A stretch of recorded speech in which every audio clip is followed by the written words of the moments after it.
దేవుని పరిశుద్ధ నామమునకు మహిమ కలుగును గాక. Good morning friends, how are you? ఎలా ఉన్నారు? దేవుడు మిమ్మల్ని దీవించి ఆశీర్వదించును గాక. ఈ ఉదయకాలన్నా దేవుని మాట, యెహోవా యందు భయభక్తులు కలిగి ఉండుట జ్ఞానమునకు మూలము. సొలొమోను చెప్తాడు. అలాగే యోబు గ్రంథం 28:28లో కూడా యోబు మనకి చెప్తున్నట్టుగా తెలుస్తుంది.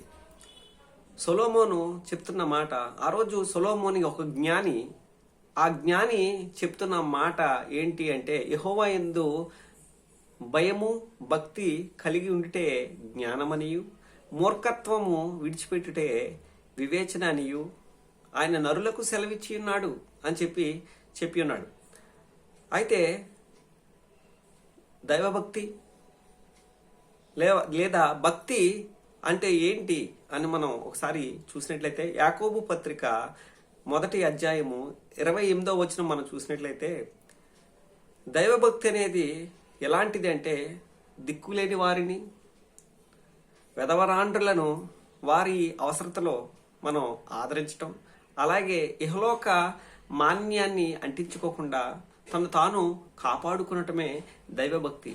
తమ్ముడు, చెల్లి, సహోదర, సహోదరి, విను. నువ్వు దేవుని యందు భయభక్తులు కలిగి ఉన్నావా? అయితే విను, నీ చేతనైనంత మట్టికి దిక్కులేని వారికి కావచ్చు, దీనులకు కావచ్చు, వెధవరాండ్రులకు కావచ్చు, వారికి ఆ పూటకి తినలేని స్థితి వారికి ఉన్నప్పుడు మనం ఖచ్చితంగా వారిని పరామర్శించాలి. ఆ పరామర్శించి మనకు చేతనైనంత మట్టుకు వారికి సహాయం చేయగలిగేలాగా నేను ఉండాలి. అది భక్తిలో ఒక భాగం. ఏమండి, అది దేవునికి చేసినట్లే అని చెప్పి మనకి బైబిల్ చెప్తుంది గనక, దేవుని వాక్యం చెప్తుంది గనక, మీరు నాకు చేశారు ఇవన్నీ అని చెప్పి ఆ రోజు మీతో చెప్తాడు. మేమెప్పుడు ప్రభావ మీకు ఇవన్నీ ఎప్పుడు చేసామంటే, నేను అన్నం లేకుండా ఉన్నప్పుడు, వస్త్రహీనుడినై ఉన్నప్పుడు, రోగినై ఉన్నప్పుడు, ఖైదీనై ఉన్నప్పుడు మీరు నన్ను పరామర్శించారు, మీరు నాకు తెచ్చారు, ఇచ్చారని చెప్పి దేవుడు ఆ రోజు నీతో చెప్తాడు. ఇవన్నీ నేనే ఎప్పుడు ప్రభావ, నువ్వెప్పుడు ప్రభావ ఖైదీగా ఉన్నావు, నువ్వెప్పుడు ప్రభావ వస్త్రహీనుడిగా ఉన్నావు, నువ్వెప్పుడు ప్రభావ ఆకలి దప్పులతో ఉన్నప్పుడు నేనెప్పుడు ప్రభావ ఆహారం పెట్టావంటే, ఈ నా సహోదరుల్లో అత్యంత అల్పుడైన వారికి ఒకరికి మీరు చేశారు గనక నాకు చేసినట్లే. అలాగే ఇహలోక మాలిన్యము అనగా ఈ లోకం దేంతో నిండిపోయిందంటే పాపంతో. ఆ పాపం నీలోకి ఎంటర్ అవ్వకూడదు.